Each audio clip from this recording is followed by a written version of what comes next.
everyone, welcome back to the chapter chemical kinetics. Chemical kinetics में हम लोगों ने अभी तक जो पढ़ लिया है वो पढ़ा है कि रेट ऑफ रिएक्शन किसे बोलते हैं, रेट कांस्टेंट किसे बोलते हैं, रेट ऑफ रिएक्शन को लिखने का क्या क्या तरीका है, ऑर्डर ऑफ रिएक्शन हम लोगों ने पढ़ लिया. Now we move for the zero order reaction. ठीक है, यहां से क्वेश्चंस पेपर में उतना प्रेफरेबल नहीं है. फर्स्ट ऑर्डर रिएक्शन ही टीचर्स बेसिकली प्रेफर करते हैं, but you have to study all the things because कि अगर हो सकता है कि पेपर में जीरो ऑर्डर रिएक्शन से भी क्वेश्चन आ जाए, तो you have to prepare everything. First order reaction is very very important and zero order reaction भी आप लोगों को पढ़ना है. So the thing is zero order reaction. ठीक है, तो जीरो ऑर्डर रिएक्शन का मतलब क्या होता है? सपोज मेरा एक रिएक्टेंट है ए और वो बन गया प्रोडक्ट. ठीक है, एक रिएक्टेंट है ए और वो बन गया प्रोडक्ट. तो हम रेट ऑफ रिएक्शन हम लोगों को दिया हुआ है, रेट ऑफ रिएक्शन कैसे लिखते थे? ROR ऐसे ही लिखते थे ना. तो रेट ऑफ रिएक्शन हम लोगों को दिया हुआ है, गिवन है K is concentration of A is 0. ठीक है, ये गिवन है. we know that this we can get by experimentally. एक तरीका है, इसके अलावा कोई तरीका नहीं है, तो ये गिवन है. ठीक है, तो अगर A का कंसंट्रेशन का पावर 0 होगा तो रेट ऑफ रिएक्शन क्या होगा? K के इक्वल नहीं हो जाएगा, होगा ना. सो ये जो रेट ऑफ रिएक्शन है ये K के इक्वल होना that's happen in only zero order reaction. इसके अलावा कोई भी ऑर्डर ऑफ रिएक्शन में ये चीजें नहीं होती है. ठीक है, डन. ओके, सो अगर मैं एक ग्राफ प्रिपेयर करूं ROR versus concentration of A, तो मुझे क्या दिखेगा? मैं यहां से तो दिख रहा है कि ROR जो है वो कंसंट्रेशन ऑफ A पे डिपेंड कर ही नहीं रहा है. इसका मतलब ये नहीं कि A का कंसंट्रेशन टाइम के साथ कम नहीं हो रहा है, कम हो रहा है, बट ROR पे कोई इफेक्ट नहीं पड़ रहा है. तो रेट ऑफ रिएक्शन का कंसंट्रेशन ऑफ A पे क्या इफेक्ट पड़ेगा? कोई नहीं, वो सीधा जैसे नॉर्मल चलना है वैसे ही चलता रहेगा. और अगर मैं एक ग्राफ बनाऊं ROR वर्सेस टाइम के साथ ROR में कैसे चेंजेस आएगा? तो रेट कंसंट्रेशन ऑफ A पे तो डिपेंड ही नहीं कर रहा है, तो टाइम पे कैसे डिपेंड करेगा? अगर वो खत्म होता जाता और रेट पे कोई इफेक्ट आता तो टाइम के साथ ROR में चेंज होता जाता, बट कंसंट्रेशन ऑफ A पे डिपेंड ही नहीं है तो टाइम के साथ भी डिपेंड नहीं होगा. ROR अपना गति से चलते रहेगा. यहां तक बातें क्लियर है? क्लियर है तो नोट कर लीजिए, आगे बढ़ते हैं. ओके, मिटा रहे हैं हम. ठीक है, ओके, चलो, अगर यहां तक बातें समझ आ गई, next we move for integrated rate law.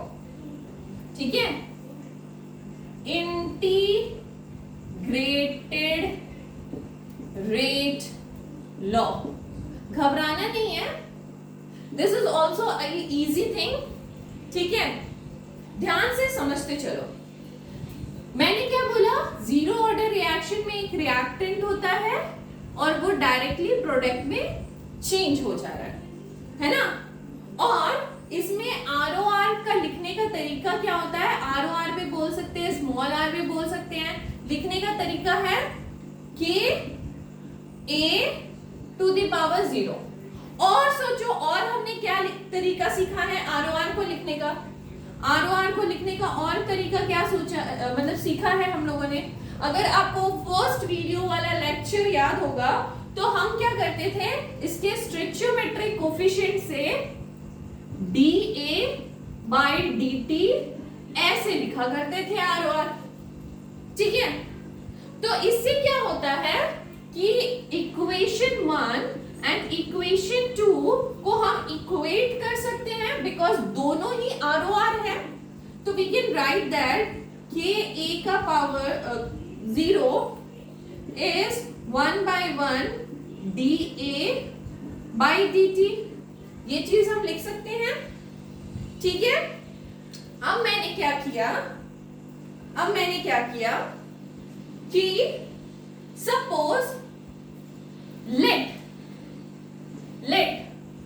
क्या किया, अगर टाइम 0 था, अब मैंने ना, मुझे इंटीग्रेट करना है इन सब चीजों को, तो टाइम 0 था तो A का कंसंट्रेशन A0 था, ठीक है। टाइम T हुआ तो A का कंसंट्रेशन A हो गया, ठीक है। या फिर ऐसे लिख लो, A का कंसंट्रेशन इज A0 और टाइम T हुआ तो A का कंसंट्रेशन A हो गया। चलो इंटीग्रेट कर देते हैं दोनों साइड, ठीक है। इंटीग्रेट कर दिया। अच्छा, यहाँ पे A का पावर 0 का मतलब कुछ नहीं बनता है, तो मैं यहाँ पे लिख लेती हूँ dA by dt is equal to K। लिख सकती हूँ ना, A का पावर 0 का मतलब 1, ठीक है। अब मैंने क्या किया, इसको इंटीग्रेट कर दिया, इंटीग्रेशन में डाल दिया dA, A का concentration initial is A0, final is A।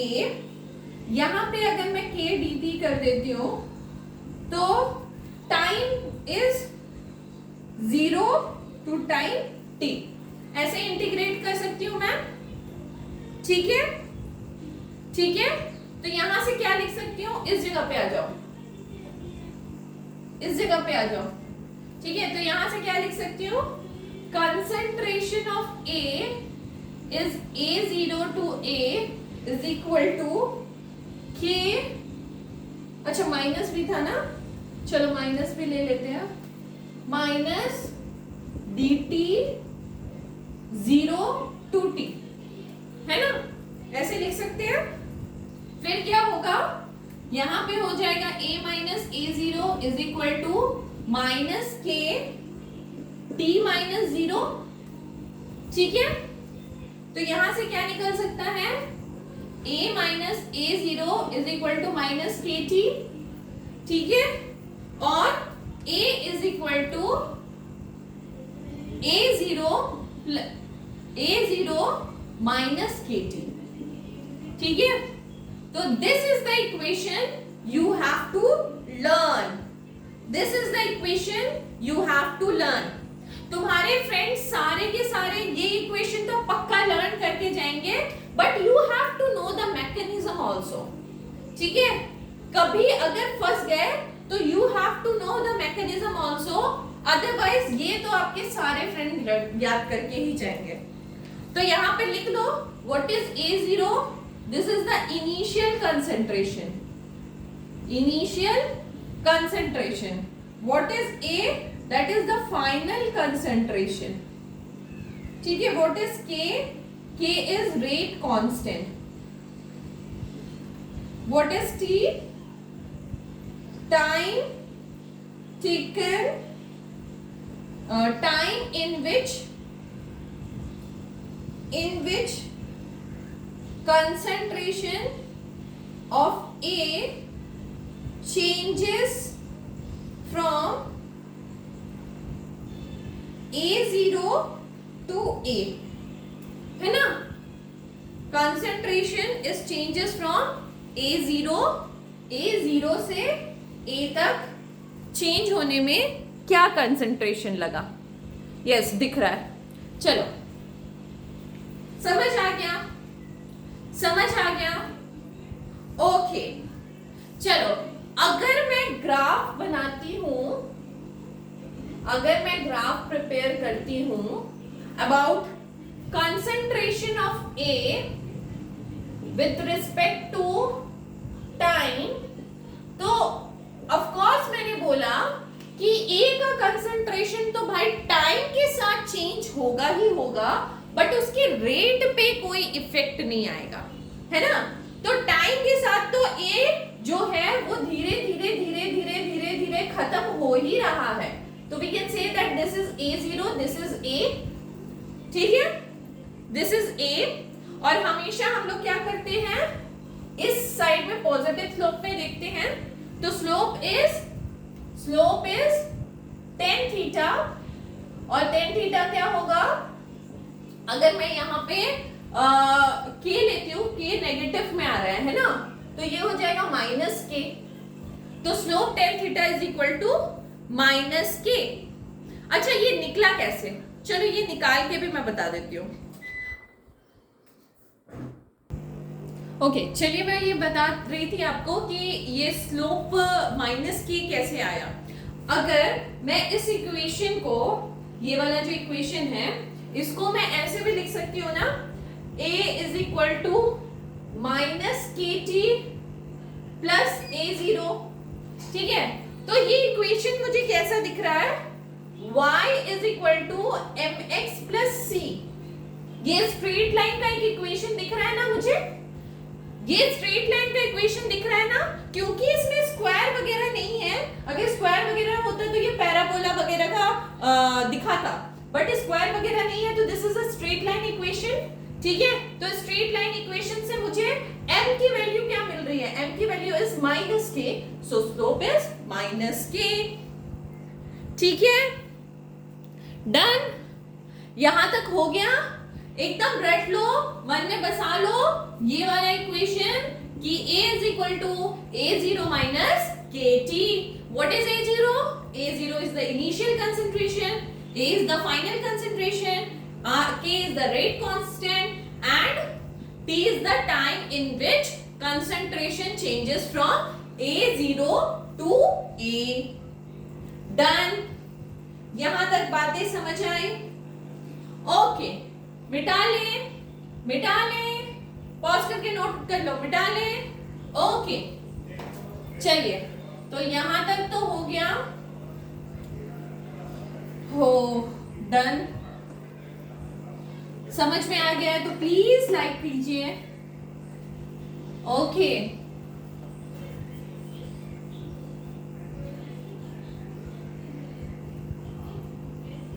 Okay so तुम्हारा जीरो ऑर्डर रिएक्शन में तुमको सबसे पहला जो पढ़ना है that is half life reaction. What is half life reaction? What is half life reaction? Time in which the reaction is 50% complete, ठीक है। तो वो टाइम जिसमें कोई भी रिएक्शन 50% अपना 50% कंप्लीट कर देता है उसको हम हाफ लाइफ रिएक्शन बोलते हैं। तो इसको रिप्रेजेंट कैसे करते हैं, टी हाफ, ठीक है। नाउ टेल मी, अगर मुझे पूछा गया कि ये ए जो है ये प्रोडक्ट बना रहा है और बताइए what is the T half for this reaction, तो क्या करेंगे हम, at T is equal to T half जब है तो इनिशियल कंसंट्रेशन जो था वो भी तो मेरा हाफ हो जाएगा, है ना। इनिशियल कंसंट्रेशन A0 था, वो भी तो मेरा हाफ हो जाएगा ना। जब टी हाफ हो रहा है मतलब 50% कंप्लीट हो जा रहा है तो इनिशियल कंसंट्रेशन भी हाफ हो जाएगा। चलो इसको मैं इस इक्वेशन में a is equal to a0 minus kt वाली इक्वेशन में वैल्यू पुट कर देती हूँ, ठीक है। सो दिस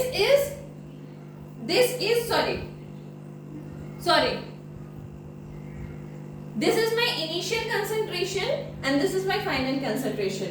तो जो मेरा फाइनल कंसंट्रेशन होगा वो भी हाफ हो जाएगा। Sorry, I am so sorry. Half जब टाइम पीरियड होगा तो मेरा फाइनल कंसंट्रेशन जो बचा हुआ कंसंट्रेशन होगा वो भी हाफ हो जाएगा। आई मीन टू से जो बचा हुआ कंसंट्रेशन होगा वो भी हाफ हो जाएगा। सो बचा हुआ कंसंट्रेशन भी हाफ हो गया and this is A0 minus K। T क्या हो गया, T भी हाफ हो गया, T भी हाफ हो गया, ठीक है। यहां से मैं ये कर लेती हूं के टी हाफ को इधर ले चले और इसको मैं इधर लेके आऊंगी, तो दिस इज A0 में से A0 बाई हाफ गया तो A0 बाई हाफ बचा, ठीक है, एंड T हाफ क्या हो गया, that is A0 by 2K। समझ आया? ठीक है, सो T हाफ क्या होगा, A0 by 2A। Very very important half life reaction, ठीक है, ये इक्वेशन भी आपको याद रखनी है। समझ आ गया, नोट हो गया, आगे बढ़े, आगे बढ़े। Okay, next one is life time reaction. Next one is life time reaction. Life time reaction. Okay, so what is lifetime reaction? जिसमें the time in which the reaction complete its 100%, मतलब 100% जो भी रिएक्शन है वो complete हो चुका है। तो T जो होगा उसको LF लिख लेते हैं, लाइफ, ठीक है। तो यहाँ पे T जो होगा वो क्या होगा, सॉरी TLF बोल रही हूँ, TF लिख, ठीक है, LF हो जाएगा। और A का कंसेंट्रेशन मतलब फाइनल कंसेंट्रेशन क्या होगा, 100%, मतलब 0 पूरा यूज हो गया है A। तो हमारा इक्वेशन क्या था, A is equal to A0 minus KT, ठीक है। तो ये तो 0 हो गया, this is A0 minus KT, और KT की जगह पे T लाइफ लिख लेते हैं, और T लाइफ क्या हो जाएगा, इज इक्वल टू A0, और T लाइफ क्या हो जाएगा, equal to A0 by K, ठीक है, ये भी समझ में आ गया। तो हमको दो इक्वेशन मिले, एक T हाफ का इक्वेशन क्या मिला, A0 बाई 2K, और T लाइफ का इक्वेशन क्या मिला, A0 बाई K। ये दो इक्वेशन हमको मिल गया, ठीक है, यहां तक बातें क्लियर है, पक्का? Shall we move further? चलिए आगे बढ़ते हैं। सो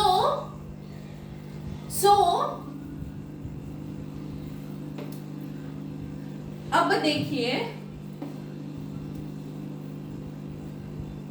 अब देखो, इफ मेरा जो कंसंट्रेशन था, इनिशियल कंसंट्रेशन वो 100 था, किसी भी चीज का इनिशियल कंसंट्रेशन मान लो A का 100 था, तो जब उसने अपना 50% कंप्लीट किया तो रेस्ट कितना बचा, 50%, है ना।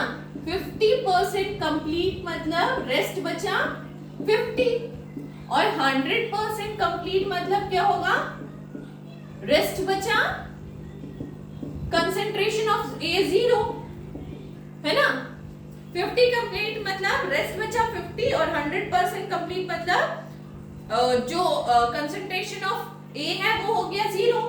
अब मैंने बोला हाफ लाइफ साइकिल में मेरा लगता था फॉर्मूला A0 बाई 2K, और पूरा लाइफ साइकिल में जो था वो लगता था A0 बाई K। यहाँ पे ध्यान से देखो, A0 by K for the whole life, half life के लिए हमने उसको हाफ से डिवाइड कर दिया। अगेन हम बोल सकते हैं इस हाफ के लिए क्या होगा, A0 बाई 2K बोलेंगे ना, समझ आया। पूरी लाइफ के लिए A0 by K, so half life के लिए मैंने उसको हाफ से डिवाइड कर दिया, बस यही तो है, यही तो चीजें हैं। आ रही है समझ, आ रही है समझ? ओके ओके ओके, चलो अब समझो कि मान लो तुमको क्वेश्चन दिया है कि initial concentration of A is 100, जब वो 50% कंप्लीट होता है 50% कंप्लीशन पे जाता है तो उसको टाइम लगता है, सॉरी यहाँ पे लिखो 10% कंप्लीशन पे जाता है तो यहाँ पे मेरा कंसंट्रेशन बच गया 90, ऐसे लिखो। हाँ, इनिशियल कंसंट्रेशन है 100 और 10% कंप्लीशन जब रिएक्शन होता है तो रेस्ट मेरा कंसंट्रेशन बच गया 90, तब उसको टाइम लगता है T। ठीक है, अब मुझे बताइए कि कितना टाइम लगेगा जब 80% कंप्लीशन हो जाएगा। 80% कंप्लीशन का मतलब कंसंट्रेशन बच गया 20, है ना? तो कितना टाइम लगेगा? सोचिए सोचिए, दिमाग लगाइए। बहुत बच्चों ने दिमाग लगा लिया होगा अपना और आंसर बिल्कुल खटाक से दे दिया होगा। तो समझिए इस चीज को, यूनिटरी मेथड लगाना है। ठीक है, समझिए इस चीज को, यूनिटरी मेथड लगाना है। अच्छा, 90 फिर 80 जाएगा तो फिर कितना होगा? T लगेगा। फिर 70 जाएगा फिर T लगेगा। फिर 60 जाएगा फिर T लगेगा। फिर 50 जाएगा फिर T लगेगा। 40 जाएगा फिर T लगेगा।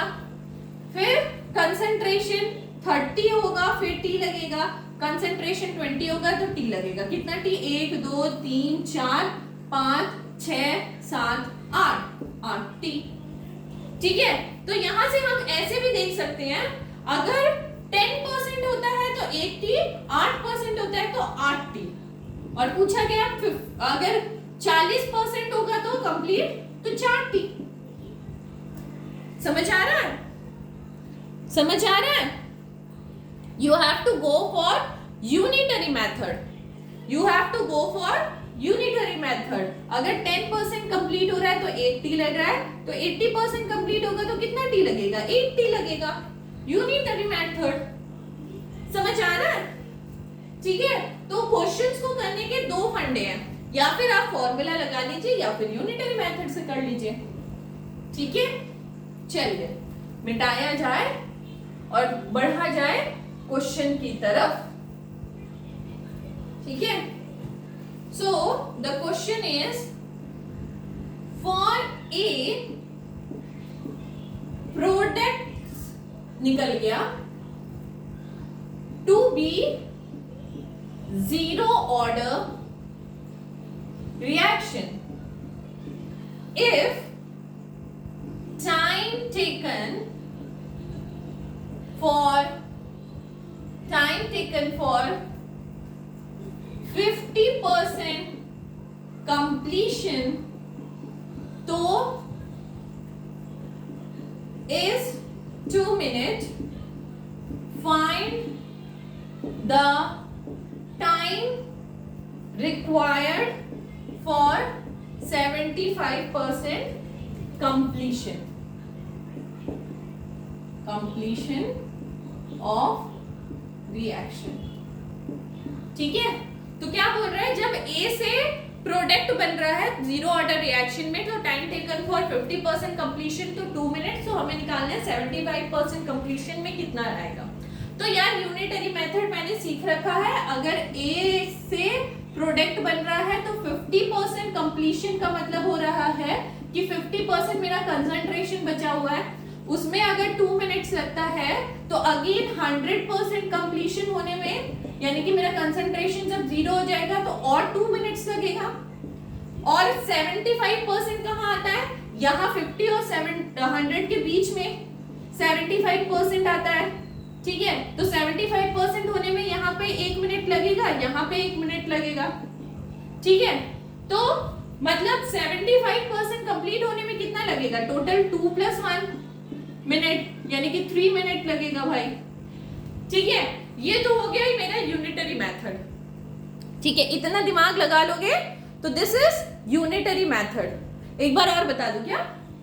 खट्टा से आंसर निकालना है, मतलब जब बोला जा रहा है आप एंट्रेंस एग्जाम वगैरह जब जेईई वगैरह के लिए देने जाओगे तो उसमें मेथड, ठीक है, मेथड इंपॉर्टेंट है फॉर बोर्ड एग्जाम, बट खट्टा से आंसर निकालना है तो कैसे निकालेंगे? अगर मेरा ए का कंसंट्रेशन 100 था, 50% कंप्लीट हुआ, मतलब मेरा 50% अभी कंसंट्रेशन बचा हुआ है और उसमें टाइम लगा 2 मिनट्स।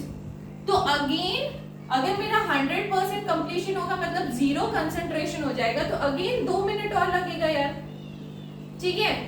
और मुझे निकालना है 75% में, 75 is the mid point between the 50 and तुम्हारा 100 के बीच में।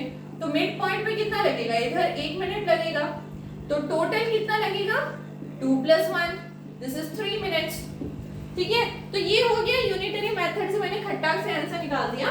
बट बोर्ड में आप ऐसे नहीं कर सकते, बोर्ड में you have to do like जो आपको मेथड है, ठीक है। सो इनिशियल कंसंट्रेशन मान लो, इनिशियल कंसंट्रेशन मान लो 100 है, ठीक है। और okay, so initial concentration is 100 and बोला है if time taken 50% completion. 50% completion का मतलब क्या हो रहा है, 50% कंप्लीशन का मतलब हो रहा है कि जो रेस्ट बचा है, रेस्ट ए कंसंट्रेशन बचा है दैट इज 50 और टाइम लग रहा है उसके लिए 2 मिनट, है ना। सो फॉर्मूला लगा देंगे, formula is A is equal to A0 minus KT. What is A? A is 100, A0 is 50 minus KT. K is K and T is 2 minutes. ठीक है, ठीक है। So और यहाँ पे 2 मिनट्स, अच्छा ये समझो ना, टाइम के रिस्पेक्ट में हमको निकालना है ना चीजें, तो यहाँ पे ये ले आते हैं A minus A0 is equal to minus KT और ये इनटू में है तो ये बाय K, ठीक है, ठीक है। ऐसे ले आते हैं चीजों को। क्या गड़बड़ हो रहा है। A is equal to A0 minus KT और हम चीजों को t के रिस्पेक्ट में ले आते हैं क्योंकि हमको टाइम के रिस्पेक्ट में जो भी करना है काम करना है। सो यहाँ पे ले आते हैं A0 minus A by K, तो इसकी वजह से माइनस का साइन हट जाएगा। So initial concentration is 100, final concentration is 50 by K, that is 50 by K, ठीक है। अब नेक्स्ट पूछा है time required for 75% completion. 75 completion का मतलब हो रहा है कि उसके पास जो फाइनल कंसंट्रेशन बचेगा दैट इज 25। तो again T is equal to A0 minus A by T, what is sorry T नहीं K, what is A0? A0 is again 100 minus 25 by K, that is 75 by K। बहुत बच्चे ना यहाँ पे यही करेंगे, A की जगह पे 75 रख देंगे और आंसर आएगा 25 बाई K। गलत है, क्योंकि we are finding the 75% complete, मतलब क्या, मेरा रेस्ट मेरे पास कितना कंसंट्रेशन बच गया, दैट इज A ना, ठीक है। अब इक्वेशन 1 इसको समझ लो, इक्वेशन 2 इसको समझ लो, ठीक है, एंड 2 से डिवाइड कर दो 1 को, ठीक है। अगर करेंगे तो क्या आएगा मेरे पास, वो भी that is equal to T ना, that is equal to T, that is equal to T। और यहाँ पे T क्या था, यहाँ पे 2 मिनट्स था T, ठीक है।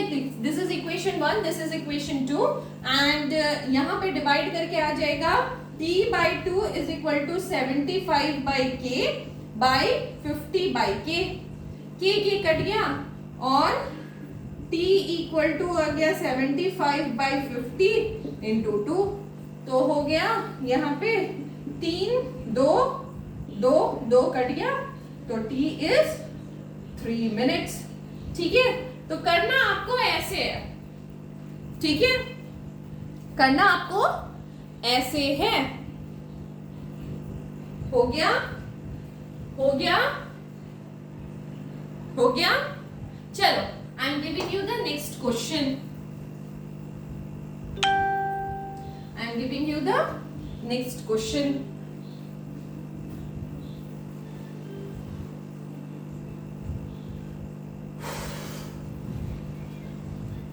नेक्स्ट क्वेश्चन है again for A equal to product, ठीक है, टू बी जीरो ऑर्डर और it take 2 minutes for 50% completion, तो भैया find the time required for 33.33% completion। ठीक है, दोनों तरीके से निकालो, दोनों तरीके से निकालो। फर्स्ट निकालो फॉर्मूला से। फॉर्मूला मतलब इनिशियल कंसंट्रेशन को आप 100 ले लो, ठीक है। 50% कंप्लीट होता है, मतलब 50% मतलब रेस्ट कंसंट्रेशन ऑफ ए क्या हो गया 50, ठीक है। टाइम लगता है 2 मिनट्स, ठीक है। So T is equal to A0 minus A by K, ठीक है। तो A0 is 100 minus 50 by K, that is 50 by K is equal to 2. This is equation number 1, ठीक है। नेक्स्ट क्या होगा, A0 is again 100 और फाइनल कंसंट्रेशन हो गया 33.33%, यानी कि कंसंट्रेशन बच गया 66.6% कंसंट्रेशन, रेस्ट बच गया। Time we have to find, so T is equal to A0 minus A by K. What is A0? 100 minus 66.66 by K. So यहाँ पे आ जाएगा 33.33 by K. This is equation number 2, ठीक है। Divide कर लो equation 2 से equation 1 को। बाप रे, इतना मैं नहीं कर रही, ठीक है, इतना मैं नहीं कर रही। डिवाइड करके देख लो, T का आंसर आ जाएगा आपका 1.333 मिनट्स, ठीक है। ये तो हो गया आपका नॉर्मल फंडा जो आप एग्जाम में करोगे, ठीक है, बोर्ड एग्जाम में करने वाले हो। वैसे देख लो, अगर आपको यूनिटरी मेथड से निकालना है तो भी निकल जाएगा क्या। चलो देखो चीजों को, यूनिटरी मेथड से निकल जाएगा क्या, एक बार ट्राई कर लो। पॉज करके ट्राई कर लो। ए का कंसंट्रेशन 100 था और 50% कंप्लीट हुआ इन 2 मिनट्स, ये दिया हुआ है ना। 2 मिनट्स में 50% कंप्लीशन हुआ, तो 50% कंप्लीशन में 2 मिनट्स। हमको निकालना है 33.33% कंप्लीशन में कितना मिनट लगेगा, ठीक है। तो 33.33% कंप्लीशन का मतलब हो रहा है मेरा कंसंट्रेशन होना चाहिए 66.66%, 66 कंसंट्रेशन होना चाहिए। तो 60 के आसपास है ना, तो 60 तक पहुंचना है। चलो हम 10 में निकालते हैं। हर 10 डिक्रीज हो रहा है कंसंट्रेशन, तो क्या हो रहा है, अगर 50 में 2 मिनट्स लग रहा है तो 1 कंसंट्रेशन चेंज होने में 2/50 लग रहा है, तो 10 में कितना लग रहा है 2/50 into 10, ठीक है। तो ये आ जाएगा 0.4, मतलब हर 10 डिविजन्स में 0.4 मिनट लग रहा है, ठीक है। तो अगर मैं 70 तक जाती हूँ, कंसंट्रेशन हो जाता है 70, तो कितना लगेगा, 3 कम हो रहा है ना, तो 3 into 0.4 मिनट्स, ठीक है। यार ये इतना तो दिमाग लगाना पड़ेगा, 70 कम हो रहा है मतलब 3 कम हो रहा है, यानी कि 3 into 0.4 मिनट, क्योंकि हर 10 डिवीजन में 0.4 मिनट्स लग रहा है, ठीक है। That is near about 1.2 minutes, ठीक है। और 60 में जाती हूँ, कंसंट्रेशन 60 होता है, तो 60 तो करना नहीं है मुझे, 66.66 करना है, यानी कि 3 में डिवाइड कर लेते हैं, मतलब 3 इक्वल डिवीजन में डिवाइड कर लेते हैं। एक डिवीजन होगा 66.66 का और एक डिवीजन होगा 63.33 का, ठीक है। तो जो 10 डिवीजन में 0.4 लगता था, तो ये भी इतने में 0.4/3 हो जाएगा, इतने में 0.4/3 हो जाएगा, इतने में 0.4/3 हो जाएगा मिनट्स। ठीक है, ठीक है। तो टोटल मिनट्स कितना लग गया? 1.2 यहां पे, 1.2 यहां पे, और यहां पे 0.4/3 मिनट्स। सॉल्व कर लो, सॉल्व कर लो। तो ये आएगा 1.2 प्लस 0.133। ठीक है, तो ये हो जाएगा 1.333 मिनट्स। ठीक है, तो या फिर यूनिटरी मेथड से निकाल लीजिए, या फिर आप इसको नॉर्मली फॉर्मूला से सॉल्व कर लीजिए, कुछ भी कर सकते हैं आप। ठीक है, last question, last question and the important question जो कि जीरो ऑर्डर से बन सकता है। चलिए देखते हैं वो भी।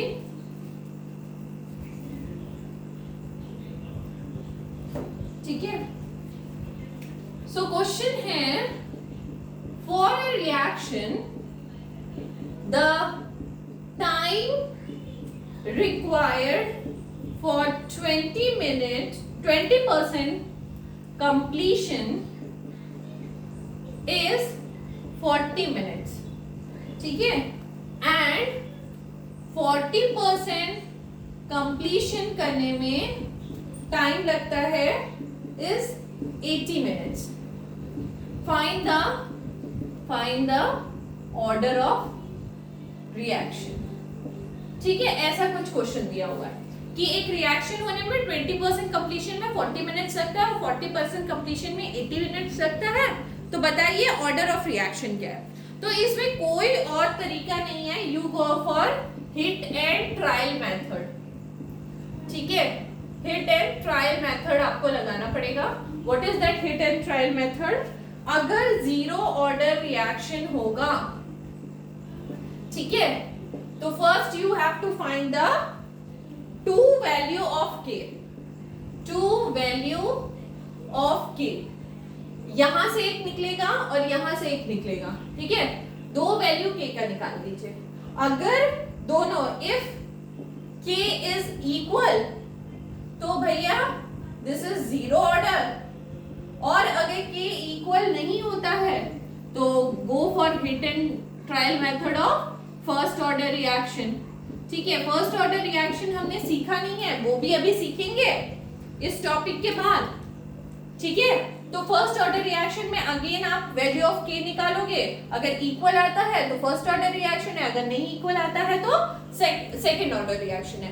बट आपके एग्जाम में ज्यादातर क्वेश्चन फर्स्ट ऑर्डर से भी एक्सपेक्ट करते हैं, तो हम लोग पहले फर्स्ट ऑर्डर रिएक्शन के लिए दोनों वैल्यू ऑफ के निकालेंगे। अगर वो नहीं होता है then we go for zero order reaction. ठीक है, डन। चलिए स्टार्ट करते हैं। हमारा मेथड है A is equal to A0 minus KT। ठीक है, so final concentration is 20%, completion का मतलब कंसेंट्रेशन इज 80। 20% कंप्लीशन का मतलब कंसेंट्रेशन इज 80, इनिशियल कंसेंट्रेशन 100 होगा, K और टाइम है 40 मिनट्स। ठीक है, सो यहां पे हो जाएगा K इज इक्वल टू, यहां पे अगर आप सॉल्व करोगे तो इसका K का वैल्यू 0.5 आएगा। करके दिखा दूं क्या? चलो करके दिखाते हैं, तुम लोग ना पीछा नहीं छोड़ोगे, करके दिखा देते हैं। 40 मिनट्स, ठीक है, ये उधर चला गया, ये 100 माइनस 80 हो गया, ये हो गया K 40 मिनट्स, और ये हो गया 20, ये हो गया K इज इक्वल टू 20/40, यानी कि 1/2, यानी कि 0.5। ठीक है, तो इसका तो 0.5 निकल गया। चलो ये तुमने नोट कर लिया ना? ठीक है, चलो उसके लिए भी निकालते हैं। That is A is equal to A0 minus KT। 40% completion का मतलब क्या हो गया? रेस्ट बच गया मेरे पास 60, के टाइम इज 80 मिनट्स। ठीक है, तो K 80 is equal to 40, K is equal to 40/80, 1/2 again 0.5, तो K की वैल्यू मैच कर गई। This is a zero order reaction. समझ आ गया, समझ आ गया, ठीक है। सो यही कुछ टाइप थे जो क्वेश्चन आ सकते हैं आपके जीरो ऑर्डर रिएक्शन से। Otherwise you also have to know about the graph of zero order reaction. आपको क्या क्या ग्राफ जानने हैं वो मैं एक ही बार में प्लॉट कर देती हूँ, एकदम ध्यान से रिमेम्बर करके रख लो, ताकि आपको अगर ग्राफ दिया जाए तो आप पहचान लो कि ये जीरो ऑर्डर रिएक्शन का ही ग्राफ है। सो graph for zero order reaction, ठीक है। तो मैंने बताया था, पहला ग्राफ तो मैंने आपको बता दिया था, कंसंट्रेशन ऑफ ए के साथ रेट जो है वो चेंज नहीं होता है। ये ग्राफ आपको कहीं दिखे तो आप बोलोगे जीरो ऑर्डर रिएक्शन है। अच्छा, यहाँ पे रिएक्शन भी लिख लो, ए से प्रोडक्ट बन रहा है, ठीक है। और मैंने एक ग्राफ बताया था, ROR जो होगा वो टाइम पे भी डिपेंड नहीं करेगा, बिकॉज कंसंट्रेशन ऑफ ए पे तो डिपेंड कर ही नहीं रहा है, तो कम हो रहा है ज्यादा हो रहा है उससे मतलब ही नहीं है, समय के साथ रेट ऑफ रिएक्शन अपनी तरह ही जाते जा रहा है। तीसरा है जो मैंने एक स्लोप वाला आपको बताया था, कंसंट्रेशन ऑफ ए 0 था, फिर घट के ए हो गया, और विथ रिस्पेक्ट ऑफ टाइम जो है कंसंट्रेशन ऑफ ए घट जा रहा है, तो इसका स्लोप आपको याद रखना है भैया, slope is tan theta is minus K, और फॉर्मूला क्या था, A is equal to A not minus K T, रट लो इसको, ठीक है। एक टी हाफ के लिए भी आपको याद रखना है ग्राफ, टी हाफ के लिए इनिशियल कंसंट्रेशन अगर A 0 दिख रहे हो तो टी हाफ पे उसका क्या असर पड़ेगा, मतलब हाफ अगर रेट ऑफ रिएक्शन होगा तो क्या असर पड़ेगा, हाफ रेट ऑफ रिएक्शन होगा मतलब रेट ऑफ रिएक्शन बढ़ रहा है ना, तो ऐसा कुछ ग्राफ बनेगा, ठीक है। और टी हाफ का वैल्यू यहां से आया था, मतलब हमारा A0/2 के, याद रखना है कि इसका स्लोप जो होगा, स्लोप इज 1/2 के, दैट इज tan थीटा, ठीक है।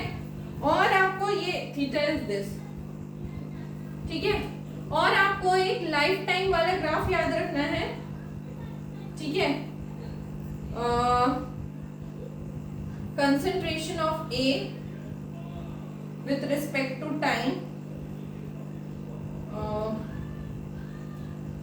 अगर पूरा कंसंट्रेशन ऑफ ए खत्म हो जाता है फॉर लाइफ टाइम, तो स्लोप हो जाता है थीटा, tan थीटा, स्लोप हो जाता है आपका tan theta is equal to K, और आप यहाँ पे क्या याद रखोगे, फॉर्मूला क्या था, T life is equal to A0/K, ठीक है। तो ये कुछ ग्राफ है which you have to remember for zero order reaction, और यहाँ पे आपका जीरो ऑर्डर रिएक्शन खत्म होता है। Next video we will go for first order reaction. First order reaction कुछ लंबा खींचने वाला है, so we will do 2 or 3 videos on first order reaction, that is very very important for this chapter, ठीक है। तो यहाँ तक बातें समझ आई, तो आज के लिए बस इतना ही, बाय बाय।